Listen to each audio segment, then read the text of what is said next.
melakukan mencari lowongan pekerjaan yang bijak, yang mungkin beberapa poin sudah dijelaskan tadi itu sudah sesuai. Tapi kenapa sih saya masih belum juga mendapatkan panggilan tes atau mendapatkan panggilan interview? Mungkin ada beberapa strategi yang akan saya bagikan kepada teman-teman, yang mana strategi ini diharapkan dapat mempercepat peluang teman-teman untuk mendapatkan pekerjaan baru. Disimak baik-baik ya. Nah, yang pertama, teman-teman bisa mencari lowongan kerja yang sesuai dengan minat. Pengusaha nyentrik asal Indonesia, Bob Sadino, pernah berkata bahwa pekerjaan yang enak itu adalah hobi yang dibayar. Nah, bekerja pada hal atau bidang yang disukai tentunya akan membawa kepuasan bagi diri sendiri dan juga perusahaan. Teman-teman bisa mencari lowongan pekerjaan yang memang sesuai dengan minat atau hobi agar bila diterima tidak ada beban yang dirasakan ya setelah menerima pekerjaan tersebut. Nah, minat atau hobi yang sesuai dengan pekerjaan yang akan digeluti biasanya akan membantu pekerja supaya lebih produktif dalam menghasilkan sesuatu. Tidak hanya itu, bisa juga kualitas yang dihasilkan itu lebih baik dibandingkan dengan pekerjaan yang tidak sesuai dengan minat atau passion kita. Tapi, tidak ada salahnya kalau teman-teman mau mempertimbangkan opsi lain yang mendekati dengan bidang kesukaanmu. Nah, atau mungkin dengan industri lainnya yang punya peluang karir yang baik. Nah, jadi teman-teman jangan terlalu strict atau terlalu kaku begitu ya, berpatok pada satu pekerjaan.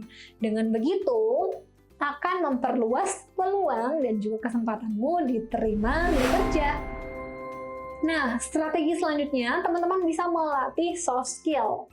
Nah, dalam pekerjaan tertentu, tidak jarang soft skill ini akan lebih dibutuhkan ya, dibandingkan dengan hard skill. Nah, soft skill yang harus dimiliki oleh setiap pelamar begitu ya, yang pastinya adalah kemampuan komunikasi atau interpersonal yang baik, kecerdasan sosial, dan juga emosional.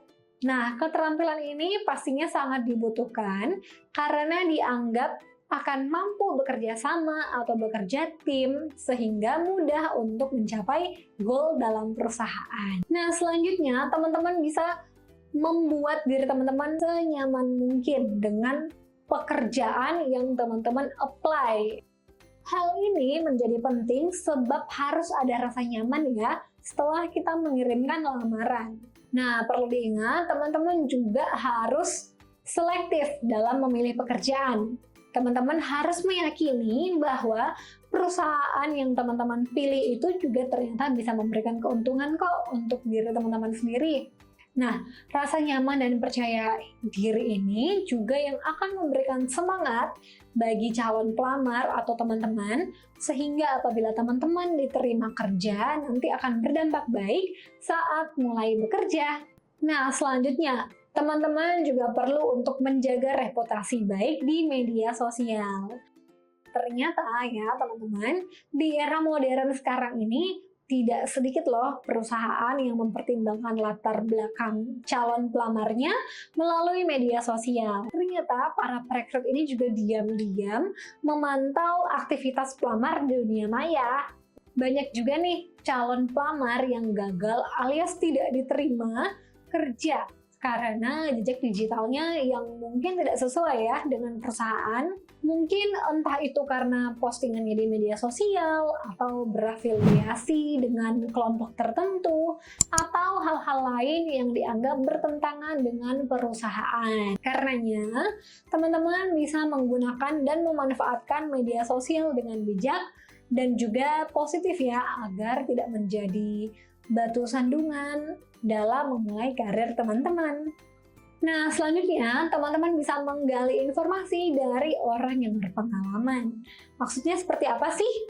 Nah, pengalaman pastinya adalah guru yang terbaik ya. Sebab dari situlah orang bisa memperbaiki kesalahan atau kegagalan yang pernah dilakukannya. Nah, tidak ada salahnya teman-teman meminta masukan, pandangan, atau mendengarkan cerita dari orang lain yang sudah berpengalaman. Selain bisa membagikan cerita pengalamannya, Anda juga bisa mendapatkan ilmu yang telah ia pelajari selama ini, begitu. Nah, Kemudian, tidak hanya itu, teman-teman juga bisa memanfaatkan relasi orang yang telah berpengalaman atau dengan senior-senior, ya.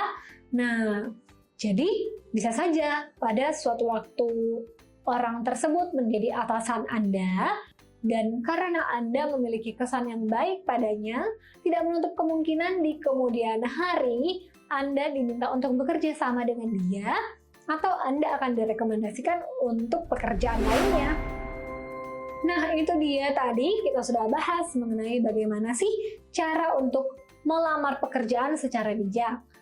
Nantikan segmen-segmen selanjutnya, pastinya kita akan membahas lebih detail lagi, lebih banyak lagi mengenai tips dan trik lainnya supaya CV kamu atau kamu bisa lolos di interview.